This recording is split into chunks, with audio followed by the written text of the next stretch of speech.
سلام أملاخن ጸጋን ምሕረትን ናይ ጎይታናን መድሓናን ኢየሱስ ክርስቶስ ምስኩላትኩም ይኹን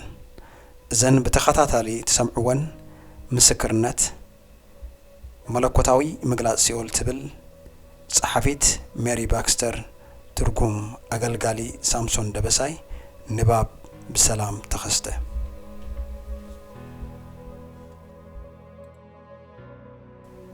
መለኮታዊ ምግላጽ ሲኦል በሜሪ ትርጉም አገልጋሊ ሳምሶን ደበሳይ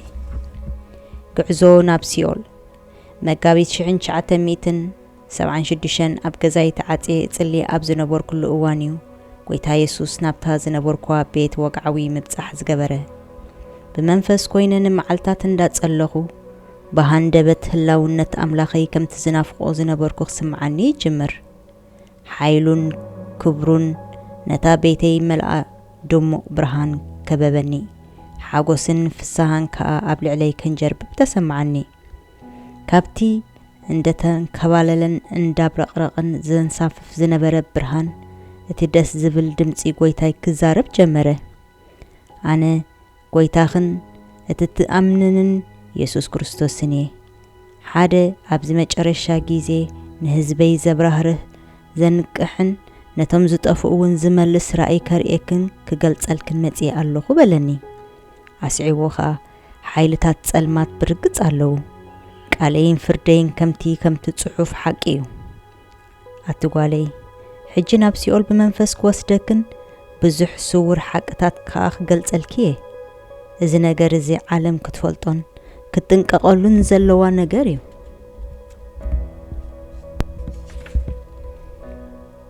ስለዚ ንመንፈስኪ ኾስደ ሓይሊ ጊዜን እንዳተመላለስኩ ነቲ ክገልጸልኪ ዝመደብኮ ነገር ከርኤኪ በለኒ እዚ ዘርኤኪ ዘለኹ ከዘናጋዕኪ ዘይኮነስ ብልክዕ መጽሓፍ ጽሒፍኪ ነዛ ምርዳእ ሲኢኑ ዘሎ ህዝበይ ክትገልጽሉ ይኺ እዚ ክንዲ ዝኾነ ሒዝኪ ብሲኦል ክሓልፍ ከለኹ ዝራእኽዮ ሁሉ ጽሓፍን መዝግብን ካበለኒ ቃል ሓቅን ክእመን ዝግብኦን ጭቡጥ ነገርን እዩ ኣነ ብዘይካ ኸኣ ካልእ የልቦን ድሕሪዚ ኣነ ኸኣ ክቡር ጎይታይ እንታይ ክገብር ትደለኒ በልክዎ ኣብቲ ጊዜቲ መለኮታዊ ዝኾነ ለውሃቱን ፍቕሩን ልበይ ስለ ዝመልኦ ዓዊለ ኢየሱስ ኢልክ ጨድር መጻኒ ካብ ልበይ ከኣ ምስጋና ኣምላኽ ክውሕድ ጀመረ ኩልንትናይውን ንዕኡ ንበይኑ ክውፈየሉ ከኣ ተዳለኹ በመንፈስ ከኣ ንሱ ጎይታይ ኢየሱስ ምዃኑ ኣርገጽኩ ምስቲ ዝናፍቆ ጎይታይ ምርካበይ ንነፍሰይ ሓጎስን ሓበንን መልኣ ነብሳት ንምድሓን ካብ ኣፍ ሲኦል ንምምላጥን ከኣ ነዚ ንሱ ዝበለኒ ክገብር ተዳለኹ ኣስዒቡ ከኣ ጎይታይ ጓለይ በሊ ተዳለዊ ጉዕዘና ክንጅምር ኢና ዝረኣኽዮ ሁሉ መዝገብኪ ብሓቅን ስቃይን ሲኦል ንኹሎም ደቂ ሰባት መንጋር ሓደራ ኣይትሕመቕ በለኒ ብኡ ድማ ነፍሰይ ካብ ስጋይ ወፀት ምስ ኢየሱስ ከኣ ልዕሊ ናሕሲ ቤተይ ኣቢልና ንልዓሊ ክንጥቕ ጀመርና ሰብኣይን ደቀይን ከኣ ደቂሶም ይሪኦም ነበርኩ ልክዕ ከምቲ ዝሞተ እሞ ነፍሱ ካብ ስጋይ ዝተፈለየት ኮይኑ ተሰምዓኒ መንፈሰይ ምስ ጎይታ ንልዓሊ ክድይብ ስጋይ ግና ኣብ ዓራት ተጋዲሙ ሓደክዎ ንስድራይ እውን ኣብ መደቀሲኦም እንዳረኣኽዎም ንሰማይ ምዕራቅ ቀጸልና ጎይታ ከኣ ተንከፈኒ ኣጆኺ ስድራኺ ወላ ሓደ ኣይኮኑን እዮም ኣብ ትሕቲ ሓለዋይ እዮም ይብለኒ ነበረ ብዝተኸኣለኒ መጠን እቲ ዝረኣኽዎ በብሓደ ክነግረኩምን ክፍትንየ ገለገሊኡ እኳ ኣብ ምርዳእ ንልዓሊ እዩ ጎይታ ከኣ ናይ መብዛሕትኡ እቲ ዝረኣኽዎ እኳ እንተገለጸለይ ገለገለ ግና ኣይገለጸለይን እቲ ዝሪኦ ዝነበርኩ ነገር ብስጋ ኣእምሮ ዘይግመት እኳ ይኹን እምበር ኩሉ ሓቅን ዘሎን እዩ ብዘይካይ ኣምላኽ ካልእ ክገልጾ ኣይክእልን እዩ ኣቱማን በብትስምዑ ሲኦል ብሓቂ ኣሎ በመንፈስ ናብቲ ቦታ በዓለይ ከይደ ርኤዮን ጥዒመዮን ድሕሪዚ ብኡ ናብቲ ለዓለዋይ ሰማይ ገጽና ተወንጨፍና ንጎይታ እንቃዕሪረ ገጹ ረኣኽዎ إنه حيلن كبرن جرمان كاوين جرب بنبره سلام كا عسيلو نبره ناباي قلت إلو خا يفكركي أجوغي مساخي سلازلوخو أي تفرحي بلني نمدري أم عدي كم كعسوخ سعزريا نلعلي عارقنا هاوشت مدرخا كم زنجرير زمسلو نجر اندان تحمبالولون كوتسون نابقص مدرخا فحكولون ترايوني كم أما أكل قط إلوم كا كبابي أف فوم قفح زبالة تبوتات زمسل أف دقتات يحمبالو زنجر زي أبقص مدري شنكولل اندابله نلعلي قصو قربه أنا خا نقويتا زنجر انتايو إلي حاتتكو قويتا خا إزم انداقف حزموت وجورتات نابسيول زأتو دقيتاتيوم بحادة خباتهم كا نابسيول كنأتو إنا بلني عيدون قنان بحادة خبزوم دقيتات أبيلنا أتنا وشتو خا حادة قلاريا خوينو شنكولل اندابلي قلابت نبره كبيت سألمات كا أبانا عرفه لك مست سألمات كتسمومو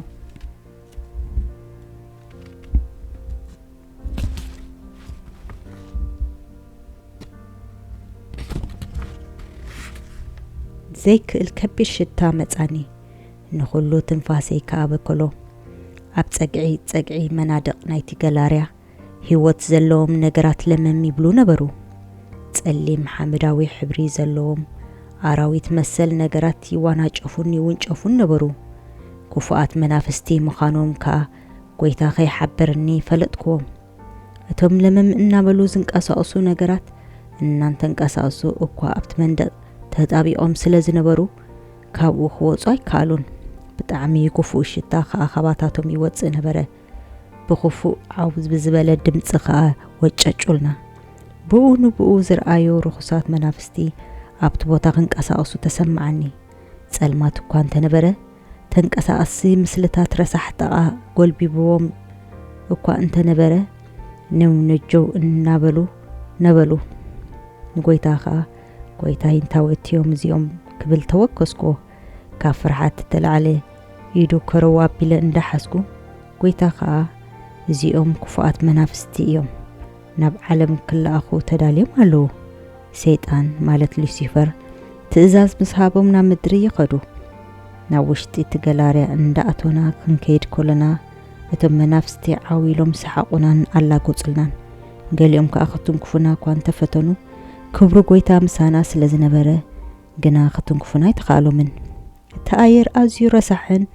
ዝተበከለ ክፉእ ሽታን እዩ ነይሩ ኢየሱስ ብኢደይ ሒዙ እንተ ዘይነብር ብስምባደ ዝኣክል መእወኩ ካብቲ ዝገርም ኣብ ሲኦል መሳኩቲስ ስምዒትካ ኢኻ ተቕጽል ኣነ ልክዕ ከምቲ ኣብ ምድሪ ብስጋ ከለኹ ዝገብሮ ኩሉ ሕዋሳተይ ነቂሑ ይሰርሕ ኣብ ዝነበር ኩሉ ይሰምዕ ይሽትት ይትንክፍ ኩል ህላውነት ካቶም ኩፋት መናፍስቲ እውን ከምኡ ይስማዓኒ ነበረ ኣብ ውሽጢ ክፍልቲ ገላርያ ምስ ኣቶና እቲ ኩሉ ከባቢ ብኣውያትን ቃንዛን መሊኡ ብጣዕሚ ንሰብነትካ ዝትንክፍ ብኽያትን ተቐባበለና ፍርሓት ሞት ሓጢኣት ከዓ ነቲ ቦታ ኸቢብዎ ልክዕ ናይ ዝሞተን ዝመሽመሽን ሬሳ ሽታት ቦታ መሊእዎ ነበረ ካብ ኩሉ ኹርናዓት ገላርያ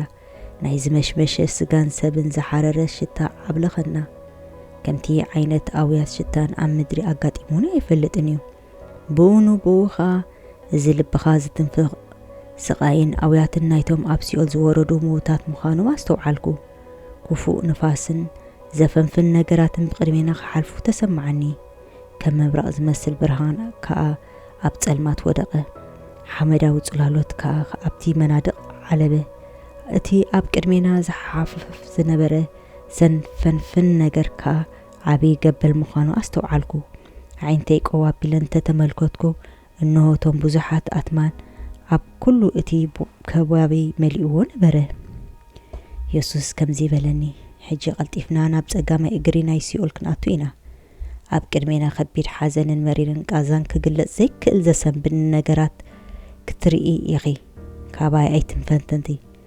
ኣነ ኸኣን ሓይልን ብርትዓን ከበክየ ብኡ ክንሓልፍ ኮለና እዞም ብሕጂ እትርእዮም ነገራት መጠንቀቕታ እዮም እታ እትጽሕፍያ መጽሓፍ ንብዙሓት ከተድሕን ንነብሳቱን ካብ ሲኦል ከተትርፍያ እዚ ትርእዮ ኩሉ ሕልሚ ዘይኮነ ሓቂዩ ሓንቲ እኳ ሓሶት የብሉን ከምዚ እንዳበልክ ከዓ ውሽጢ ተገላራነ ታሕቲ ገጽና ወረድና ናብ ሲኦል ከዓ ሰጎምና ኣብ ቅድሜና ክንሪኦ ካብ ዝኽእሉ ነገራት ገለገለ ዝተርፎት ፍጥረታት ነይሮም ቃንዛን ቁዝማን ዋጭዋጭታን ከዓ ነቲ ቦታ መሊእዎ ነበረ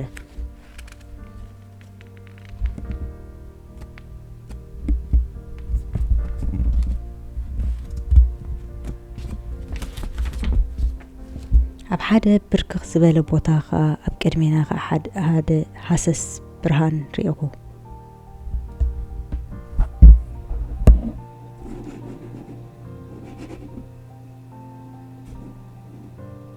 أكيد حايش بأمره خرداني كالن ويتا جنا خلو سلز فلت بزح نجر ملس اللي بجاهم كحبركم من كتنقاكم سمعني بجاهم نفسي ولا خيت خدو سيول اتزخف أنز جددن عدل زيبولو ناي سقاي بوتايو زلالماوي سقاي كأنزان أبتبوتات يالو نفسكم